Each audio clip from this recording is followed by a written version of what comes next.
No azul da serra da Mantiqueira, rebrilha o sol com tanta luz.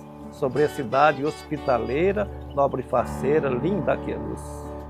Então, a Mantiqueira, esse hino nasceu de um morador de Queluz que precisava ir embora trabalhar, e um dia antes dele viajar, ele olhou para a Serra da Mantiqueira e compôs esse hino, né? Olhando a saudade, né, do trem que ia levar ele embora, né, do sino da igreja que repicava. Está tudo no hino de Queluz, né? É um verdadeiro hino realmente, né, onde mostra o que era Queluz, o que é Queluz, o que é os seus moradores hospitaleiros, né? Não tem maldade, as pessoas chegam aqui, a gente os recebe. Eu, por muito tempo, olhei para Queluz como uma incógnita, porque ela não era o Vale Histórico e ela não era o Vale. O que era Queluz? Ela é parte da história. Me vem Malbatarrã, me vem esse Vale da Literatura, o vale que eu conheço é muito forte, me vem o Vale do Café. Mas a conta não fechava. E quando vocês colocaram um portal, a conta fechou. É o elo, é a conexão. É o que faz com que o vale continue preservado, é uma, vamos dizer assim, é uma preservação, é um local de preservação e ao mesmo tempo um local de muitas potencialidades. Então assim, vocês me deram a chance de olhar para Queluz com os outros olhos, que até então eu não tinha olhado. Porque quando eu falo Silveiras, eu sei que é o tropeiro. Quando eu lembro Lorena, vem a Piedade. Guaratinguetá, muitas vezes o samba, que é engraçado, Guará tinha muitas coisas, mas não. Queluz, a condição me veio agora quando vocês fizeram a provocação. Natureza cantante, mãe bonita da gente, natureza que sua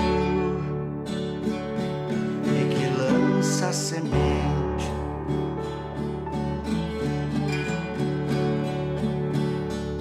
Queluz, desde os tempos primordiais, lá desde o começo da colonização do Vale do Paraíba, ela tem um papel significativo, porque ela é um entroncamento de caminhos, e o vale nasce dos caminhos. Rotas indígenas, depois rota dos tropeiros, depois a ferrovia que vai conectar o Império, depois a Via Dutra, depois. Então é um entroncamento, é onde o vale se encontra, é um ponto estratégico.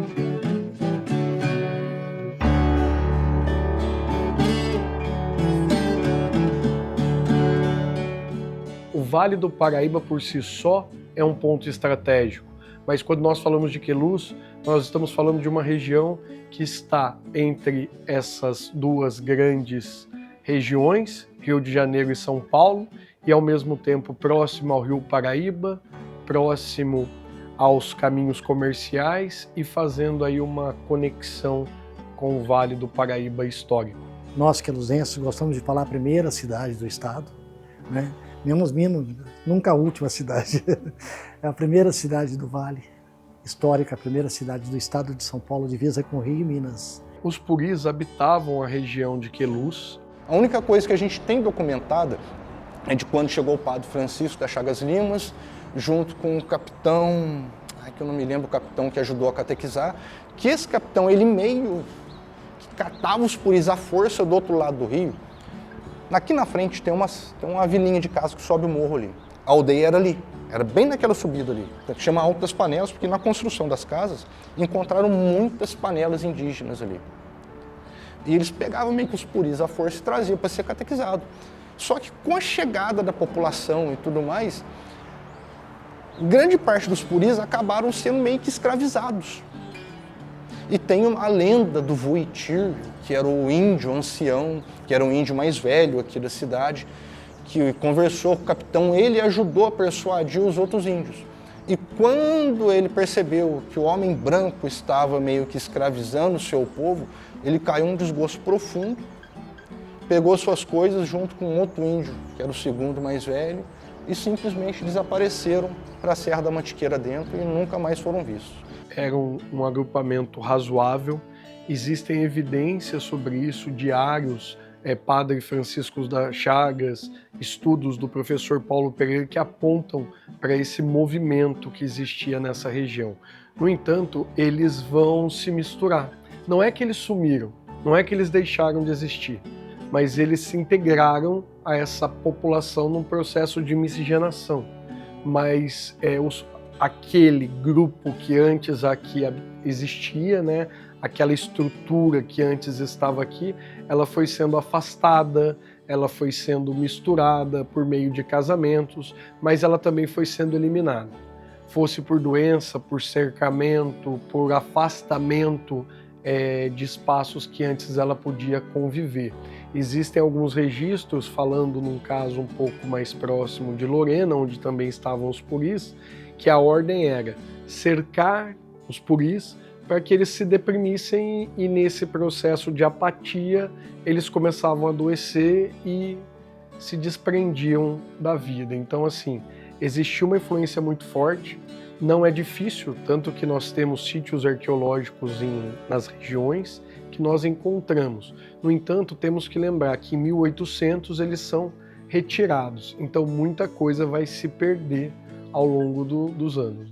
Queluz nasceu aqui, onde a igreja matriz aqui atrás foi construída a primeira capela, que a gente chamava de capela primitiva, isso aí por volta de 1803. E ela foi passando por algumas reformas no decorrer dos anos até chegar no corpo que a gente conhece hoje. E os índios, a maioria dos índios puris que aqui habitavam, eles moravam do outro lado do rio Paraíba. Então o padre, os catequistas aqui da época buscavam esses índios e traziam para cá para convertê-los e batizá-los, para poder assim, cristianizá-los, né? E transformá-los assim, nos cidadãos que iam começar a cidade de Queluz. Então, Queluz é um aldeamento que vai nascer por obrigação, vai ser uma ordem, ela precisa acontecer. E os indígenas, por isso que estão aqui, serão empurrados para um lugar um pouco mais distante. A história vai dizer que eles fizeram isso meio que de bom grado, mas não foi bem assim. Eles foram retirados de suas terras para que esse aldeamento de Queluz fosse então implantado, para servir também como parte, né, deste espaço em que os tropeiros fariam pouso, paradas, porque a maior parte das regiões do Vale do Paraíba, elas nasceram desses pousos, dessas paradas, que são essenciais para o percurso das tropas. A rodovia dos tropeiros é uma ligação que sai da Dutra, entrando por vários históricos, Silveiras, Areias, Pananal, Queluz. Então, é uma rodovia que foi usada muito pelos tropeiros, por isso chama rodovia dos tropeiros. Naquela época, as coisas da fazenda, mantimento, sacas de milho, era tudo carregado em mulas. E então tinha aquelas tropas, né? Aí foi denominada rodovia dos tropeiros. Mas é uma ligação da Dutra com a cidade histórica. Em 1874, chegou aqui em Queluz os trilhos da Estrada de Ferro Dom Pedro II. A partir daí, Queluz já tinha sido elevado de freguesia à vila, Queluz era uma vila, né, em 1874, e começou a crescer, ter não só uma diversificação do comércio, mas uma diversificação cultural muito grande. Com a chegada da ferrovia, que tinha engenheiros alemães, ingleses, franceses, trouxe toda essa influência para a nossa região. E, assim, algumas variedades, assim, vamos dizer, em questão de produtos para a cidade também. Alguns produtos que antes não saíam daqui começaram a ir mais longe, mais rápido. Começamos a ter, assim, alguns produtos que as tropas não conseguiam trazer frescos da capital, por exemplo, do Rio de Janeiro ou de Minas. Produtos que chegavam aqui, assim, já perecendo. A chegada da rede ferroviária foi o que alavancou o crescimento da cidade. Para em 1876, Queluz ser elevada à cidade. Queluz era uma cidade até simples, né? Que faltava a luz de dia, até tem um ditado, de noite falta a luz e de dia faltava água. Mas depois rumaram, ficou bem organizado. Mas eu, na minha infância, eu não morava aqui na cidade, eu morava na roça. Sou nascida e criada na roça, né? Então, minha infância era trabalhar lidando com gado, essas coisas todas. Antes da adulta, ela vivia com o povo mais da roça, né? As pessoas da roça que vinham com aqueles burros de carvão de lenha, dentro do balaio, com burro de carga, trazendo as verduras para vender quiquelus. E não haveria energia, era tudo através de lampiões, e à noite era uma vela dentro de casa. Quando eu falo que o Luiz era pequenininho, não existia esses caminhões de carregar boi. Então a boiada era trocada no cavalo passando por meio das ruas. Existe a origem oficial do nome e a origem extraoficial do nome para a história nesse sentido. Vamos dizer assim, uma história que se repete por muito tempo não deixa de ser uma verdade, porque ela passa a fazer parte do nosso imaginário. Então vamos lá. Queluz, uma homenagem ao príncipe, depois imperador Dom Pedro I, que nasceu no Palácio de Queluz, né? Então seria uma homenagem ao nosso príncipe Dom Pedro I. A segunda versão seria que os indígenas, numa tentativa de falar cruz, falavam Queluz. E aí esse Queluz teria ficado como nome da cidade. Eu acredito que a versão de Dom Pedro é mais factível, mas essa também é uma possibilidade que é trazida pelo imaginário popular. Se nós imaginarmos nos dias de hoje, né, os caminhões, mas naquele tempo é o tropeiro que vai fazer o carregamento deste café e de outros tipos de produção, esses lugares serão essenciais para o desenvolvimento. E Queluz estava em uma situação que favorecia muitos espaços dessa região. Inicialmente, Queluz está vinculada a Lorena, mais tarde ela vai estar vinculada a Areias, mas sendo sempre um elo importante entre essas regiões do Vale do Paraíba. Com a ferrovia vai acontecer uma coisa interessante, porque nós carregamos mais café no lombo das mulas do que nos trilhos dos trens. Mas o trem, ele trouxe para o Vale do Paraíba novos ares. O trem, ele permitiu que a cultura da corte começasse a ser a cultura do Vale do Paraíba. O teatro vai entrar com mais força, mais intensidade. Algumas cidades do Vale do Paraíba começam a constituir isso. Então, a ferrovia, ela traz consigo novos elementos culturais, não só para Queluz, mas para as cidades no entorno desta região. A estrada ferroviária foi um marco, né, ao desenvolvimento das cidades, né, com seus inúmeros trens, né. O meu pai, como ferroviário, eles não tinha carteirinha de nós andarmos no trem, a licença para andar no trem, era muitos trens, né? Era o trem de aço, depois virou trem de prata, era o expresso, era o noturno, era o trem misto, né? Que era vagão e uma classe de passageiro. Tinha um trem bem pequeno chamado Leitorina, e tinha os meios de transporte ferroviário também, que servia para o trabalho dos ferroviários, né? Que era a budinha, o trole, o lero, né? Esses eram o trem. E num certo tempo também surgiu o trem húngaro, né? Que ficou por pouco tempo fazendo esse transporte, e tinha o chamado trem leiteiro, né? Que carregava os bois, né? Do agropecuário, né? E os vagões fechados carregavam vários alimentos, né? Milho, feijão, o café. Eu com meu pai, a gente morava no Olaria, né? Aqui depois da vila aqui, bairro da Figueira, lá tinha Olaria, e alguns vagões ia lá buscar os tijolos, né? Que servia para a construção das estações, das casas dos engenheiros, né? E eu com meu irmão brincava muito dentro desses vagões e até achava o resto de feijão que a gente pegava para nossa mãe, né? Tinha uns 3 quilos de feijão lá dentro do vagão, a gente recolhia esse restolho, né? E dava para minha mãe, e a minha mãe ficava muito feliz, né? Que era algo que acrescentava a nossa despesa. E o trem, quando o trem de passageiro acabou, nós ficamos muito tristes, né? Porque é muito gostoso andar de trem, né? Quando foi fundado Queluz, a ferrovia, a rodovia passava por Areias. E o prefeito de Areias mandou um pouco de gasolina para o prefeito de Queluz, porque aqui não passava carro e aqui passava trem. E o prefeito daqui guardou aquele aviso, mas mandou para o prefeito de Areias um vidro cheio de fumaça do trem, da fumaça do trem, porque o trem era vaporina, era tocado de areia.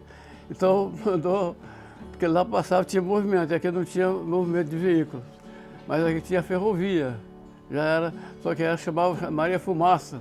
As máquinas chamavam-se Maria Fumaça. O café, durante o início da formação de Queluz, foi o que sustentou a economia da cidade, foi o que colocou Queluz no mapa, vamos dizer assim. Porque junto com o café era cultivado milho, tinha assim uma pequena produção de leite, pequenos produtores de gado de corte e por aí vai. Mas Queluz originou-se do café. As fazendas que aqui existiam, a principal cultura era o café. Assim, as outras culturas que conhecemos hoje eram assim, culturas assim, mais voltadas para o consumo próprio.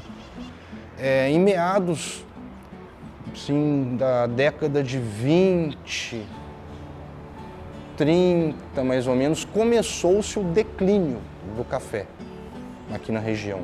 Não assim a inexistência total, mas começou a declinar a produção. Para já no começo dos anos 40, já ter praticamente acabado, que é onde o pessoal que começou a se voltar para a produção de leite. Tanto é que lá embaixo, perto da estação, temos o prédio da antiga Vigor, que hoje a ferrovia foi privatizada. E em 1997, a rede ferroviária federal ela foi extinta por uma lei federal, dando lugar à MRS Logística, que infelizmente só faz transporte de carga. É uma perda enorme, tanto em questão de logística, quanto numa questão cultural também. Porque a ferrovia é uma coisa assim, é a única peça que temos até hoje que está em atividade, que está ligada diretamente no desenvolvimento de Queluz, que foi o que deu a grande alavanca para colocar Queluz no mapa, vamos dizer assim. E sem contar também o patrimônio cultural que é a ferrovia, não só como histórico e cultural. A gente, como quando moleque, nós ficávamos numa dúvida, né? O que seria mais forte? Uma bolinha de aço? A roda do trem? Ou o trilho? A gente tinha essa dúvida, vamos fazer a experiência. Colocamos uma bolinha de aço em cima do trilho, se escondemos atrás de um pé de abacate, e aquilo, quando o trem veio, deu 2 talos bem fortes, a bolinha parou, sumiu a bolinha e ficou 2 buracos no trilho. Aí a gente descobriu que o trilho era a parte mais fraca. Antes da Via Dutra, tínhamos a estrada de rodagem Rio-São Paulo, que nada mais era uma estrada de mão dupla, que a sair de São Paulo, ela não percorria o mesmo traçado da Dutra. Ela tinha alguns traçados parecidos e tinha alguns desvios, porque o traçado original ele passa por Silveiras, Areias e um braço que desce para Queluz. E temos um outro braço também que saía da cidade de Pinheiros, que hoje é um distrito de Lavrinhas, que vinha asfaltado, passava pelo centro de Queluz, se ligava com a estrada que vinha de Areias e seguia em direção ao Rio de Janeiro. Essa estrada, ela passava onde é a atual Rua Prudente de Moraes, no centro de Queluz hoje. O bairro da Palha, por exemplo, todo o asfalto que tem lá, a maioria do asfalto, é da antiga estrada de rodagem. Inclusive, tem algumas casas lá que são construídas em cima de algumas pontes antigas dessas mesmas estradas. E a Dutra, quando ela chegou, ela revolucionou. A selaria, quando começou, estava construindo a Dutra. Não é? Que meu pai fazia muito arreio de carroça, né? Cangalha, né? Para poder ajudar no serviço da construção da Dutra. Meu pai não, meu avô. Meu pai já trabalhava com ele também. A Celas Bueno começou em 1939. Começou com meu avô, né? E o meu pai também junto.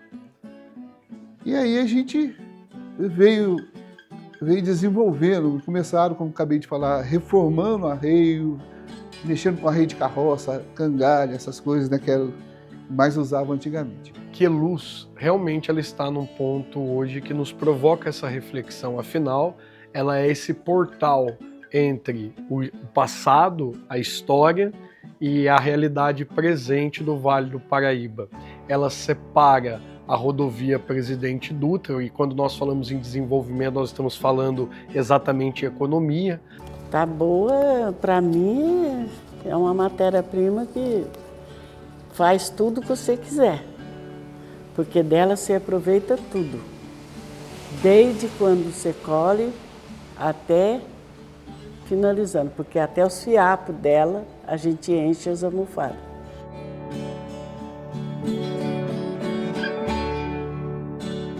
Meu pai também era artesão. Aí desde criança eu já tenho essa convivência com artesanato, com tudo, né? Aí no eu ver eles fazer, eu lembrei quando criança, que meu pai fazia. Em criança você não liga para nada, né? Aí lembrei e comecei a fazer lá. Esses pontos aí mesmo fui eu que inventei, do X. Já foi uma criatividade minha.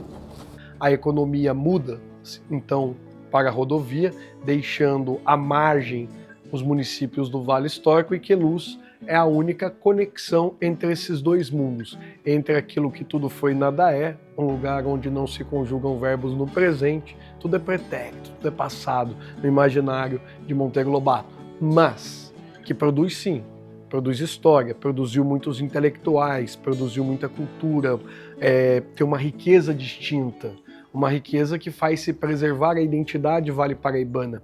E foi graças a que esta rodovia não chegasse, não ultrapassasse as muralhas de Queluz, é que não perdemos toda a identidade vale paraibana. Porque por onde a rodovia passou, ela levou muito da nossa identidade. Então Queluz acaba cumprindo um papel aí também de preservação desse nosso espaço histórico no Vale do Paraíba. Tecnicamente, meu pai é autodidata, foi autodidata nessa área. Ele começou pela boa vontade de documentar prédios históricos, famílias, amigos e conhecidos, e casamentos, que tem muitos no acervo, e depois, eu acho que meados de 80 para 90, ele ficou preocupado em documentar as datas, as pessoas, os conceitos históricos que representavam. A minha vontade de pesquisa começa com a história da política, onde eu consigo perceber uma Queluz que a minha mãe fala sempre. Queluz tem o seu progresso, mas ao mesmo tempo a gente percebe que a gente não perde essa característica de cidadezinha do interior. Então tem umas coisas que a gente aprende em casa, são os valores, as crenças, mas o queluzense é muito hospitaleiro, o queluzense é muito amoroso, e o queluzense guarda as lembranças em casa, sim. Eu acho que essa memória tem que ser preservada e passada. E uma das ideias, quando a gente fez a nossa exposição sobre De Queluz para o Mundo, que foi um dos projetos mais interessantes que eu já vi, nós queríamos mostrar que você pode ser de Queluz, você pode estar fora do mundo, mas que você faz parte da história. E quando a gente fez a exposição das fotos, a curiosidade das crianças de pegar a foto em papel, que hoje é uma geração que guarda no celular, hoje é uma geração que não guarda tantas coisas. E é tudo muito momentâneo, então a gente precisa guardar lembranças, saudades. Uma parte da história de Queluz é o que a minha mãe me passou. A outra parte foi aquilo que eu fui buscar, aquilo que eu pesquisei, porque eu tinha essa vontade. Faltava alguma coisa, eu falava sempre, falta algo, eu preciso saber da onde eu saí. Eu sei da história da Europa, da Ásia, da África, mas o que eu sei da minha cidade? Da minha origem, o que eu do sei meu lugar. De tudo isso. E eu vejo de suma importância nomes assim que figuraram nesse projeto que você desenvolve e que também encabeçaram junto com meu pai. Seu Quito, o pai da Maria Isabel, sim. João Leite Fernandes. E também tem uma contribuição muito grande na história de Queluz. Intrínseca. Muito. A Tânia Sene, que também colaborou demais. O senhor César Mafra, que foi um homem, foi um fotógrafo, mas um homem que preservou muito do acervo de imagem de Queluz. Maria Isabel deve ter acesso também a essas imagens. A Beth Mafra. vejo também a importância das famílias que Guimarães, o guarda a história sobre a Felipe. Revolução de 1932.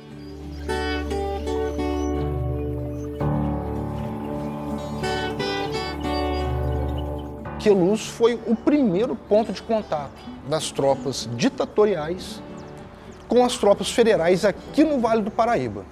A Revolução de 32, ela é um marco dentro da história regional, né, e dentro desses municípios que abarcam aqui a nossa região, porque nós resistimos à ausência de uma Constituição.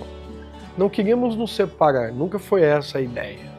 Isso foi a ideia que Getúlio quis colocar, que nós queríamos um divórcio do resto do Brasil.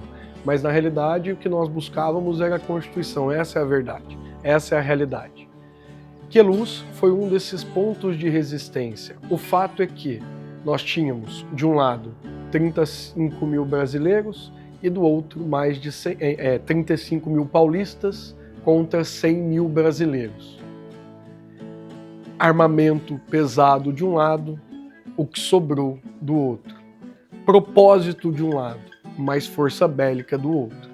Então, à medida em que as tropas avançavam, essas regiões acabavam sendo... o fronte ia se fechando. Tanto que a última batalha acontece num bairro de Guaratinguetá, porque o cerco fechou.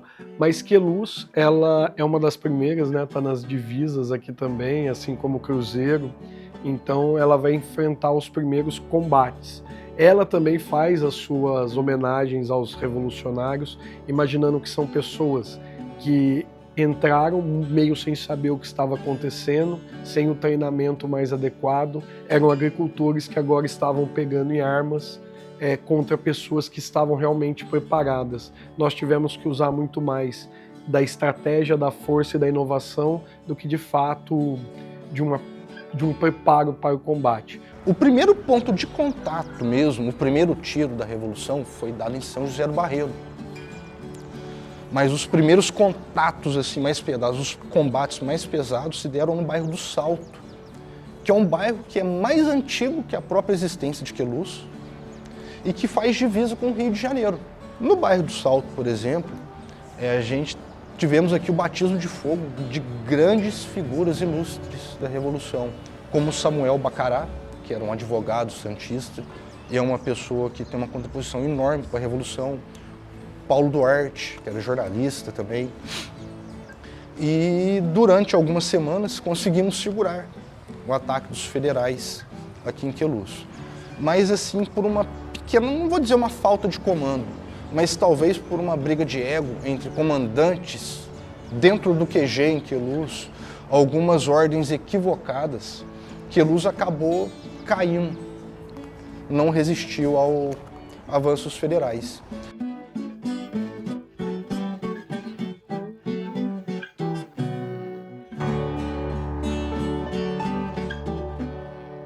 No dia 10 de agosto de 1932, quando as linhas paulistas cederam no bairro do Salto, foi dada a ordem ao engenheiro Antônio Bresser que dinamitasse a ponte metálica do centro de Queluz, não para impedir, mas para atrasar um pouco o avanço das tropas ditatoriais.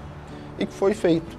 No dia 10 de agosto, a ponte foi dinamitada e as tropas paulistas, junto com grande parte da população, seguiram para a Vila Queimada, que seria o segundo ponto de combate da Revolução.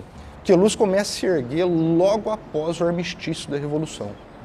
O armistício foi dado no dia 3 de outubro, foi assinado na cidade de Cruzeiro. Logo no final do ano, já se começa a construção da ponte Governador Mário Covas, que na época era chamada de apenas Ponte Nova. Essa ponte ela foi construída num tempo recorde, assim, se eu não me engano, ela ficou pronta em maio de 1934 ou 33. Foi coisa recorde para a época. O grande boom da cidade que a gente vê no que se transformou hoje em dia foi quando foi construída a represa no Rio Paraíba. Foi construído pela Lusa, que é um consórcio com a Alupar e algumas outras empresas. Por quê? O porquê desse boom? eles priorizaram a mão de obra local. Eles não trouxeram. As únicas pessoas assim que vieram de fora para trabalhar na obra da represa eram assim os serviços especializados, tipo os engenheiros da própria empresa, laboratórios e coisas do tipo. Porque o restante foi tudo mão de obra local.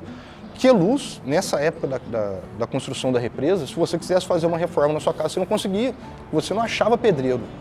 E nessa época, Queluz começou assim a perceber o quanto ela não foi projetada para um crescimento repentino. O porquê? O que aconteceu? Assim, o poder aquisitivo da população nessa época era X. Com a chegada da represa, o pessoal começou a trabalhar, ter um poder aquisitivo um pouco maior. As pessoas mais humildes, assim, que trabalhavam, mas tinham uma vida mais humilde, conseguiram ter uma vida um pouco mais folgada. O carro, que hoje em dia é uma necessidade, praticamente hoje é quase um carro para cada cidadão, coisa que na época não era. Você conseguia andar tranquilamente no centro de Queluz. Na época da construção da represa já ficava meio assim por causa dos caminhões, das máquinas pesadas. Mas depois que a represa, que a empresa foi embora, quando inaugurou, você viu que o trânsito ficou da mesma maneira, porque as pessoas tiveram um crescimento financeiro e não só financeiro, mas com material também. Aí a cidade, a gente enxerga ela hoje do jeito que ela era na construção da represa. O Rio Paraíba, eu chamo ele de meu amigo, porque eu nasci na beirada do Rio Paraíba. Nós nadamos muito no Paraíba, que nós não tinha aquele calçadão, era um aterro. E nós jogávamos bola ali. Então, para jogar bola, a gente tinha que aprender a nadar. Que quem chutasse tinha que buscar, senão não jogava. Eu lembro do professor Sodero quando você fala do Rio, porque o Sodero me fez apaixonar pelo Paraíba. O Rio Paraíba, ele marca o nome da nossa região, mas a cultura que envolve esse rio, ela ultrapassa os limites do próprio rio. Ela vai para lugares em que o rio também não chega. Mas me lembro de uma frase dele que ele diz assim: o rio vai margeando, serpeando e embalando sonhos. O rio está na nossa poesia, o rio está na nossa literatura, o rio está nas formas do Vale do Paraíba, aparece nas artes, nas cores. E a gente sempre brincava, né? O Paraíba está passando debaixo da ponte. É claro que o Paraíba está passando debaixo da ponte. Até que no ano de 2000, o Paraíba passou por cima da ponte. Eu estava passando férias aqui em Queluz, né? Estava passando férias aqui em Queluz e o meu pai pegou e falou assim, vamos lá no centro, né? Ele morava na beirada da linha. E aí quando eu queria passar pela rua, ele queria passar pela linha. Aí, pai é pai, né? Então, vamos passar pela linha. Aí quando nós chegamos na estação, eu vi soldado, corpo de bombeiro entrando pela linha do trem. Falei, tem alguém do Paraíba? Aí eu subi na plataforma e vi uma cabeça, vinha rodando. E o pessoal gritando, nada para a margem, nada para a margem. Mas nada, né? Aí quando eu vi, era um amigo meu, Valfridinho. Conhecia ele, um rapaz muito forte, fazia academia. E sabia que ele nadava muito bem. E eu gritei para ele, você é forte, você consegue, você pode. E aí ele escutou aquelas 3 palavras, deu 6 braçadas fortes, saiu da correnteza, se agarrou numa bananeira e a vida dele foi salva por causa disso. Né? E eles filmaram, saiu todo mundo na filmagem, menos eu que falei as palavras para ele. É o meu pai que ficou lá em cima da linha do trem, saiu na filmagem, e eu não, né? Porque a glória não vai para a gente, né? A glória vai para Deus, né? Que salvou a vida dele. Né? E ele falou, o pessoal falou que gritar nada para a margem, mas eu não escutei nada disso, eu só escutei as 3 palavras que você falou. Em Lorena ele mudou de lugar, ele não quis continuar passando onde ele estava e uma enchente ele muda sua posição. É um rio que quando resolve retomar suas margens, ele não se poupa, avança e toma tudo o que era dele. Então assim, é um rio poderoso, é um rio que em cada lugar tem sua natureza própria. Em lugares mais raso e tranquilo, em outros profundo e perigoso. Em lugares extremamente majestoso, em alguns ele vai ficando fininho, quase some e de repente reaparece. E talvez por isso nunca foi navegado. Nunca usaram ele como meio de transporte total, só em alguns trechos. Porque o rio é diverso. Esse rio ele tem condições diversas. Então isso torna ele ainda mais misterioso, mais lendário, mais curioso e apaixonante. E sem dúvida nenhuma, uma das imagens mais bonitas é essa imagem que nós temos do rio em Queluz. Nomes de muita importância, nomes de muita valia na cultura nacional, na música, na arte, uma história rica. Na política. Passou por esse chão. Malbataan, na realidade, ele não nasceu em Queluz, ele é uma daquelas pessoas que adotou a região para si e elevou o nome deste lugar.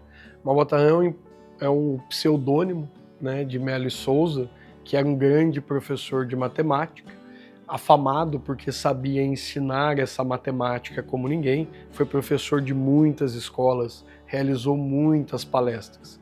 E a sua grande obra, o grande trabalho, né, é O Homem que Calculava, que traz aí então este personagem que ele assume, né, Malbataan, e leva o nome de Queluz, porque daí não será mais o seu lugar de nascimento original, e sim o lugar que ele nasceu. Melo e Souza não é de Queluz, mas Malbataan esse é, porque foi aqui que ele começa então a produzir essas ideias e tornar a matemática agradável. Não é tarefa fácil, não é?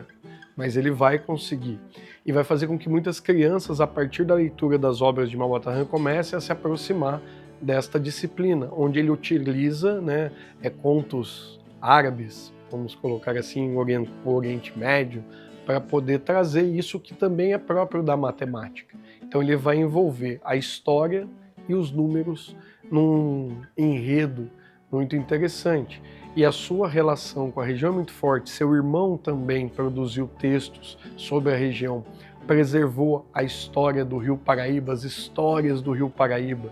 Então é uma família que estava envolvida no processo, não só de um desenvolvimento, num processo de enriquecimento cultural, mas também de preservação dos nossos patrimônios a partir dos textos que eles produziam da nossa região. Aqui era simplesmente, né, Rua São Benedito, né, durante muito tempo só Rua São Benedito, e de um lado tinha a Rua dos Ferroviários, que é onde moravam muitos ferroviários, e na parte de cima fica o Alto São Geraldo. O Alto São Geraldo até é interessante, que ele só tinha duas ruas, e uma delas era conhecida como a Rua do Meio. Eu não sei como que pode, né, ter duas ruas e ter uma Rua do Meio, né? Até que saiu realmente mais uma rua, aí sim, tivemos a Rua do Meio. Mas a Rua São Benedito, ela era uma rua onde moravam os ferroviários. E os ferroviários, eles eram trabalhadores com maior poder aquisitivo, né? Então, tudo que se fazia na Rua São Benedito era grande, né? E nós tínhamos os moradores daqui, que eram uma geração que foi passando de geração para geração todo o conhecimento que eles tinham. Então, a gente, quando era jovem, né, os rapazes, a gente tinha que saber fazer tudo. Você tem que saber jogar futebol, tem que saber nadar, tem que saber brigar, tem que saber dançar, saber namorar. Senão os mais velhos batiam na gente, até aprender. Até que chegou um tempo, lá quando eu tinha uns 16 anos, nós montamos um time de futebol, salão, com o nome de Rua São Benedito. Mas aí o nome era muito grande para um time de futebol. Aí nós resolvemos colocar o time da Vila. E foi tão forte que as pessoas abraçaram, né? Eu vou para a Vila. A Vila é a Vila, né? Tem um morador daqui que ficou conhecido como Joaquim da Vila, né? E a Vila começou então a ter escola de samba, né? União da Vila, inclusive depósito dos instrumentos fica aqui embaixo da minha casa. E aí começou tudo a falar sobre Vila, né? E a Vila ficou famosa. Os clubes eram só para os associados. A gente fazia muitos bailinhos, assim, às sextas-feiras na casa de um colega. Reunia aquele grupinho, geralmente sempre a mesma turminha. As festas eram muito animadas, né? Eram festas riquíssimas. O pessoal trabalhava com muito esmero, com muito bom gosto para construir as roupas, as montagens das festas, né?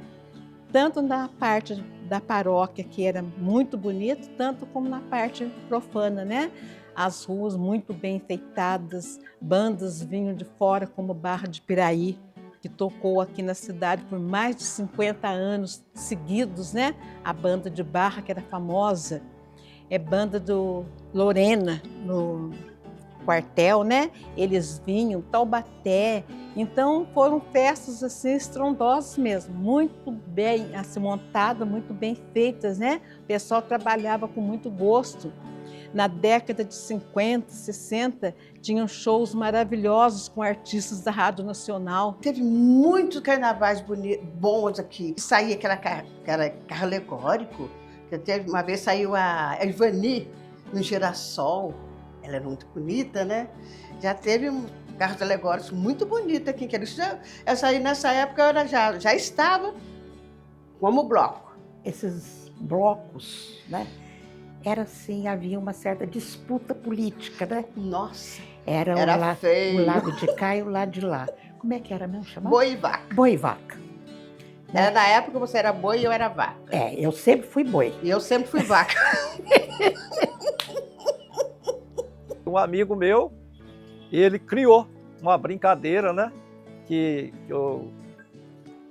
Chamado de balde da alegria. Era nessa época agora do carnaval, era um balde de metal, né? De 5 litros, enchia-se de bebidas alcoólicas misturadas e uma caneca de porcelana, e ele saía distribuindo a bebida para os moradores da cidade de Queluz, mas cada um que bebia uma caneca tinha que colocar uma bebida no balde, para que o balde não se esvaziasse.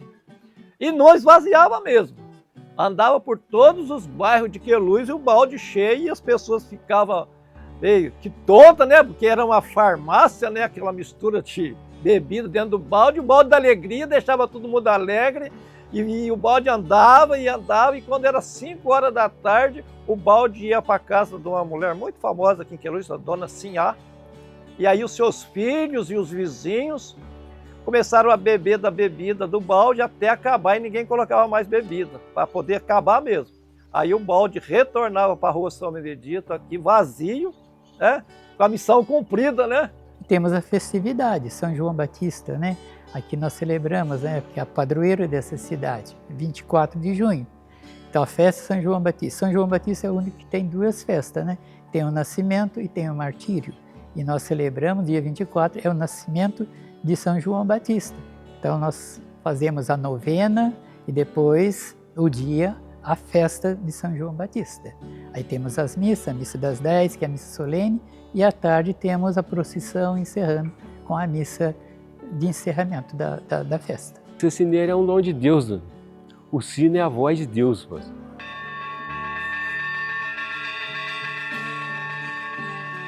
A senhora quer chamar o pessoal para a igreja, por exemplo, a senhora bate ali o sino, bateu o sino, a gente bateu o sino, a cidade inteira já sabe que tem alguma coisa na igreja, é um aviso que vai ter uma missa, vai ter uma missa. Quando a procissão está aqui, o andor de São João Batista vai sair daqui.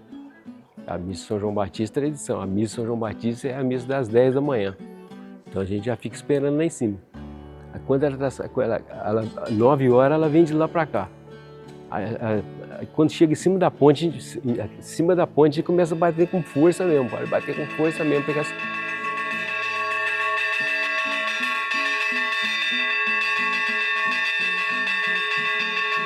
para puxar a procissão para cima, para trazer o sino traz a procissão, o povo vem mesmo. Eles escutam o sino, eles vêm mesmo. Daí, quando chega aqui perto, daí já tem que bater mais baixinho, porque aí senão atrapalha a banda, e a banda mistura com a banda e atrapalha também o padre fazer o terço, que ele está rezando o terço, né? Aí atrapalha, aí já é uma batidinha mais devagarinho, desse jeito aqui, bem baixinho. E quando aí a banda entrou, aí o andor fica ali. O andor fica ali na porta ali. Aí quando o andor entra para dentro, a gente vai bater o sino com força até ele chegar lá, no altar lá. Aí também parou. Aí vai ali as leituras, né? Acho que já são mais leituras nesse dia, acho que são 5 ou 6 leituras. Aí vai começar o glória, é a hora que tá chamando Deus para a missa, né? Chamando Deus, é o glória, né? Glória a Deus nas alturas. Aí aquela batida só também, não pode repicar e nem bater muito alto, senão atrapalha aqui embaixo. Mas vão escutar aqui embaixo. Aí depois tem a hora da consagração da hoxa lá, né? São 3 batidas. Ele vai bater o sininho e eles vão ajoelhar, né? Aí só dá primeiro. Na hora certinho que estão ajoelhando. Aí o padre vai levantar a hoxa, né? É a segunda. Aí ele vai levantar o pão, é a terceira. Na terceira, dá a terceira e ele dá uma picadinha. Até eles levantar. Levantou, acabou. Aí não bate mais. Bate mais de cima. Falar de São João, falar dessa contribuição, dessa valorização, mexe um pouco conosco, que somos queluzenses. Eu tenho um amor muito grande por ele. Eu sou devota. E aí a gente vê que esse amor de São João, esse amor pelo padroeiro, pela festa, nasce dentro de casa. Eu aprendi com a minha mãe. Então, assim, 24 é feriado. E uma das coisas que todas as casas de Queluz acho que tem, que você também devia fazer, é que quando vai chegando na festa, você compra uma roupa nova. Porque você precisa assistir a missa do dia 24 com uma roupa nova. E você fica ansioso por esse dia. Porque a gente acorda às 5 da manhã para despertar São João numa alegria. É o aniversário dele. E eu lembro quando eu era criança, eu perguntava para minha mãe, se São João acordar, o que vai acontecer? A minha mãe, assim, o mundo acaba, porque isso que ele pedia para Jesus, né? Eu quero dar uma festa. Só que eu quero dar uma festa com muito barulho, que vai acabar o mundo. Então São João pede que ele deita no colo dele e fica acariciando a cabeça dele. E a minha mãe diz que ele adormece. E aí quando ele acorda, ele fala assim, Senhor, e os meus anos? E ele olha e fala assim, o ano que vem, João, aí você pode fazer uma festa para acabar o mundo. Esse ano já passou. A festa tem nisso muitos e muitos anos atrás. Até antigamente distribuía santinho com o nome dos festeiros. E eu achei um santinho lá em casa com o nome do meu avô, um festeiro de São João. Mas naquele tempo era uma coisa assim mais simples. E muitas vezes a festa de São João, no começo, era realizada aqui nessa Praça da Ponte. Você lembra? Lembro. Era ali, né? Armava coreto e havia leilão de galinha, de peru, aí ficavam lá leiloando. Pau de sebo. Tinha pau de sebo. Aí pegar aquele, como chama? Leitor, né? Soltava leitor encebada, sabe? Encebada. Meu pai me ensinou a tocar uma sanfona aquelas de botão, gaita de botão, né? Que chama 8 baixo, né? Aí nessa daí eu passei para essa daqui. Aí meu pai tocava e a gente começou a aprender com ele. Nessa daí, aí deixou esse tom da música pra gente, como eu aprendi. E a gente tá fazendo agora até hoje. Esse show que a gente faz por aí, né? Aí eu comecei a pintar essas festas juninas, que eu acompanho, que é a quadrilha todo ano que a gente faz aqui em Queluz, né? Que é a festa muito boa, né? A gente acompanha, dá um trem para fazer. E o acompanhamento meu também, que é os zabumbeiros, trianguistas, né? Então a gente vai junto. E é gostoso demais, né? E a quadrilha junina, ela nasce em 2004 a partir de um projeto do Poder Executivo na época, que fez o Festival de Quadrilhas Junino, umas competições. E, igual eu falei, um grupo de amigos na intenção de participar, de uma brincadeira, de uma coisa sem entender o que isso se tornaria lá na frente, participou e a partir dali o negócio foi acontecendo e isso está enraizado dentro da gente de uma forma que assim chega a ser inexplicável, como eu disse. E aí você vê assim essa nova geração que vem querendo participar, querendo, né? Nós temos uma demanda alta de fila de espera para entrar no projeto. Sinto, né, que às vezes algumas apresentações que nós vamos fazer da quadrilha e quando toca aquela música de São João na Terra é fogueira, São João no céu é balão, e eu vou ficar emocionado, eu acho. Você vê assim, os jovens assim, cantando com aquilo, vibrando. E eu tenho certeza, eu olho e falei assim, eles não têm noção do que eles estão sentindo. E aí acho que é isso, né? Passa da questão da religião, da missa e da devoção, né? É uma coisa muito, acho que, talvez energética, né? Uma coisa que preenche o ambiente, é uma coisa assim surreal. Todo mundo de Queluz tem uma intimidade com o padroeiro. E isso vem desde que a gente se conhece. E as memórias que a gente tem dessa alvorada é você acordar às 5 horas da manhã, andando atrás da banda, e a banda toca, e muito foguete, e às 6 horas da manhã cantar o parabéns para São João. E as pessoas cantam, né? Agora tem uma canja, as pessoas comem uma canja e vão embora. Às 9 horas todos precisam estar prontos, porque sai uma procissão onde os andores de todos os bairros passam para buscar o dono da casa, que até então ele fica trancado dentro da igreja do Rosário e ninguém sabe como será o enfeite, qual a cor dessa carreta, né? Porque todo mundo tem um desejo muito grande de ver como que está o dono da casa. Então vem os bairros, né, saudando cada um o seu santo padroeiro e o principal, que é o dono da casa. É o único dia do ano que ele sai. Depois que a Dutra entrou, que asfaltaram, aí que Queluz começou a desenvolver. Eu até hoje eu não entendo por que ela não desenvolveu mais ainda, porque Queluz, se você raciocinar, nós estamos no centro.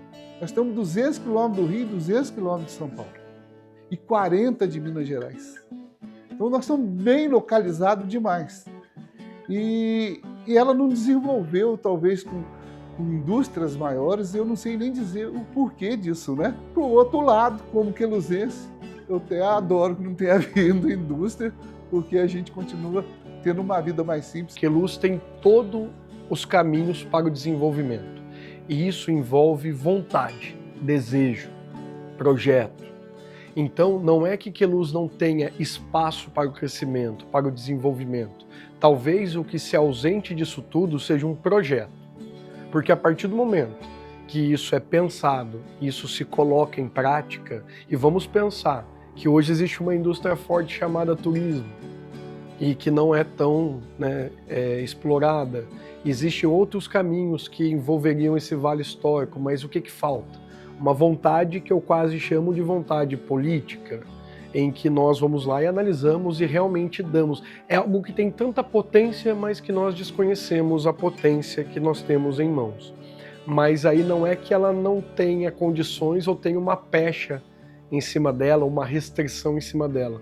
Mas a restrição está na forma como as pessoas acabam pensando o município no sentido de não ousar em projetos. Isso sim pode ser um problema que está segurando, porque no lugar que ela está, com a condição que ela tem muito espaço para o desenvolvimento. E a parte culinária, que é a parte mais de restaurante, nós temos o bairro da Manambaia, onde foi criado o Queluz da Moranga, que é um prato típico da nossa cidade.